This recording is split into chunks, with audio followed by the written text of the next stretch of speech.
کہتے ہیں کہ جب انسان مرتا ہے تو اس کا جنازہ اٹھایا جاتا ہے، لوگ روتے ہیں، مٹی دیتے ہیں، لیکن کیا آپ نے کبھی کسی زندہ انسان کا جنازہ دیکھا ہے؟ ایسا جنازہ جو روز ایک گھر کے صحن میں، کچن کی گرمی میں اور شوہر کے طنز کے تیروں کے سامنے خاموشی سے اٹھتا ہے، مگر کسی کو اس کے مرنے کی خبر تک نہیں ہوتی۔ آج عورت اور زندگی پر میں آپ کو ایک ایسی سچی کہانی سنانے جا رہی ہوں جسے سن کر شاید آپ کا دل بھی خون کے آنسو۔ یہ کہانی ہے عائشہ کی، ایک ہنستی مسکراتی خواب دیکھنے والی لڑکی۔ جب اس کی شادی ہوئی تو اس نے اپنے مائکے کی دہلیز پار کرتے ہی اپنے سارے خواب، اپنی پسند ناپسند، سب کچھ وہیں چھوڑ دیا۔ اس نے سوچا کہ اب یہی اس کا گھر ہے، یہی اس کی دنیا ہے۔ عائشہ نے دن دیکھا نہ رات، ساس کی جلی کٹی باتیں مسکرا کر سہی، نندوں کے طعنے برداشت کیے اور شوہر کی ہر بے رخی کو یہ سوچ کر پی گئی کہ کوئی بات نہیں، میرا اپنا ہی تو گھر ہے، ایک دن سب ٹھیک ہو جائے گا۔ وہ روز تھک کر چور ہوتی لیکن اس کے چہرے پر شکایت کا ایک لفظ نہ آتا۔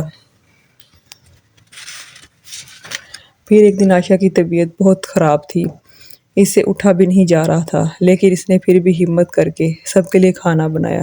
جب شوہر گھر آیا تو کھانے میں نمک کچھ کم تھا۔ شوہر نے پلیٹ اٹھا کر دیوار پر ماری اور چیخ کر کہا، دن بھر گھر میں بیٹھ کر کرتی ہی کیا ہو تم؟ ایک کھانے کا ذائقہ درست نہیں ہو سکتا تم سے؟ میری زندگی برباد کر دی تم نے۔ ساس نے بھی پاس بیٹھ کر کہہ دیا، شروع سے ہی کاہل ہے۔ عائشہ نے اس دن اپنے شوہر کی آنکھوں میں دیکھا، وہاں محبت تو دور، ایک انسان کے لیے ہمدردی کا ایک قطرہ بھی نہیں تھا۔ اس رات عائشہ نے روتے ہوئے آئینے میں خود کو دیکھا۔ اسے آئینے میں وہ عائشہ نظر ہی نہیں آئی جو کبھی کھلکھلا کر ہنستی تھی۔ اس نے اپنی ذات کا، اپنے احساسات کا اور اپنی محبت کا جنازہ خود اپنے ہاتھوں سے اٹھتے دیکھا۔